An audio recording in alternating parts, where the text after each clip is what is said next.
Hello and welcome back to Exothermic Plays Games.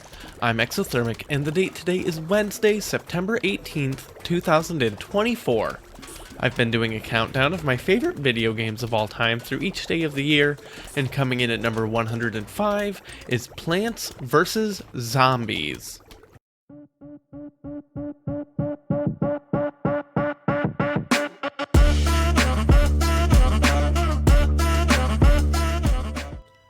It's not a surprise to anyone that's been following along all year that I sure do love puzzle games, and now that I'm typing this, I realize I lied to you all when I said my Battle for Middle-earth video that there wouldn't be any real-time strategy games for a while, because I would describe Plants vs. Zombies, and really any tower defense or tower defense adjacent game, is a real-time puzzle strategy game.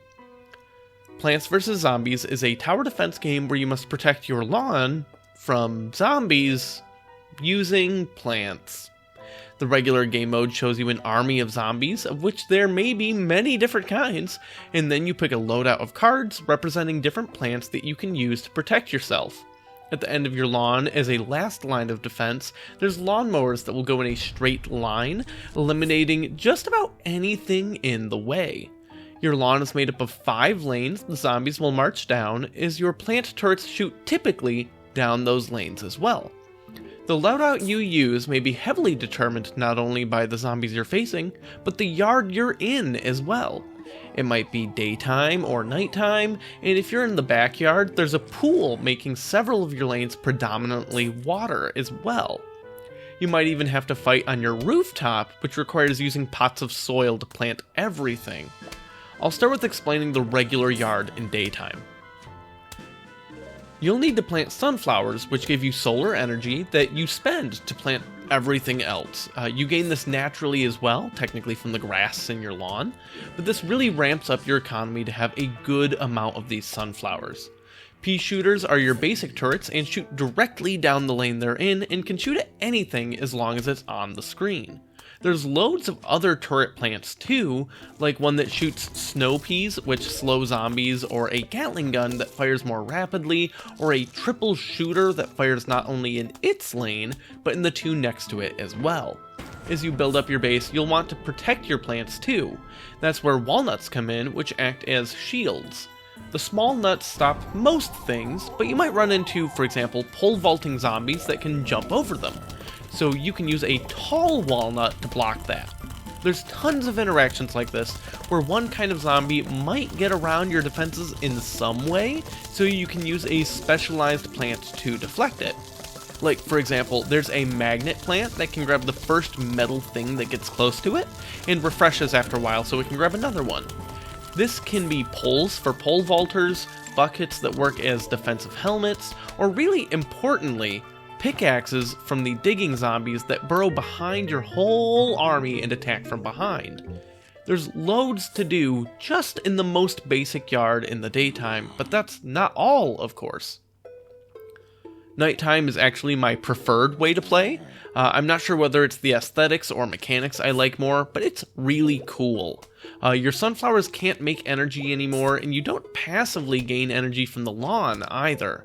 Instead, you need to plant sun shrooms, which are able to generate energy even in darkness. They start off really small and don't produce much, but eventually grow to get really big. Due to the lower income you have, most of the nighttime plants, which are typically other mushrooms, are often much cheaper than their daytime counterparts. Like, there's a little turret mushroom that's free. Each time you plant something, that card goes on a cooldown. This is usually less of an issue during the day because your stuff is more expensive and you have more options for what to do with your energy, but that does become a real downside to the free and other cheap elements of the mushrooms. That's where adapting over the course of different waves of enemies becomes really helpful, because eventually you can even get a card that copies another card on your bar, allowing you to have 2 of the same thing if you want, and that lets you be really flexible. I like to start with it on the sun shrooms to get my economy going much faster, but then switch off these entirely for the 0-cost turrets, and then over to utility things that I might need in case things get out of hand once the whole field is kind of full. Like the chili peppers, for example. There's different explosive plants that you can throw on an empty square and then they, well, explode, taking out enemies near them or in the row or whatever depending on the plant you used. The options are nearly endless in Plants vs. Zombies. In water levels, you can put lily pads on the water, so you can place normal plants there, or there is also a small handful of water plants that don't need that additional step. Do you like the nighttime elements, like the glacier shroom, for example? Well, you can plant them and then feed them coffee beans to wake them up in the daytime. The options don't just stop with your loadout either. Some of the zombies are really cool and interesting. I especially like the disco zombie that's basically doing the Thriller dance and summons an army of other zombies around it, or the balloon zombie that flies over your whole army, which you can shoot down with cattails. There's loads of other game modes too to add to the fun, like this one where you're bowling nuts at incoming zombies. You have regular ones and then sometimes there's explosive ones, but you don't do the whole economy management stuff. Instead you have a conveyor belt of cards that you get to occasionally throw out, and you have to ration them and think about what you might need later. It's fun. It doesn't have anywhere near the replay value of course, the core game, but it's definitely a fun thing to add. From top to bottom, Plants vs. Zombies is an extremely silly, outrageously fun, yet surprisingly strategic and nuanced experience that never even dreams of taking itself too seriously. From all of the minigames, to Crazy Dave selling zombie apocalypse gear out of the trunk of his car, to even the credits, which are a light-hearted song performed by his sunflower for all of the zombies invading and getting to know them on a more personal level. That sunflower is none other than Laura Shigehara, who I've already played extensively on my channel thanks to her involvement in Kongao's games, and Plants vs. Zombies was my introduction to her, so that's a lot of bonus points for this game. I know your type, tall, dark, and dead. You wanna bite all the petals off of my head, and then eat the brains. I'm the one who planted me here. No! I'm just a sunflower, but you need power and entire infantry. You like the taste of brains, we don't like zombies. I used to play football. Well, don't protect my head. I have a screen door shield.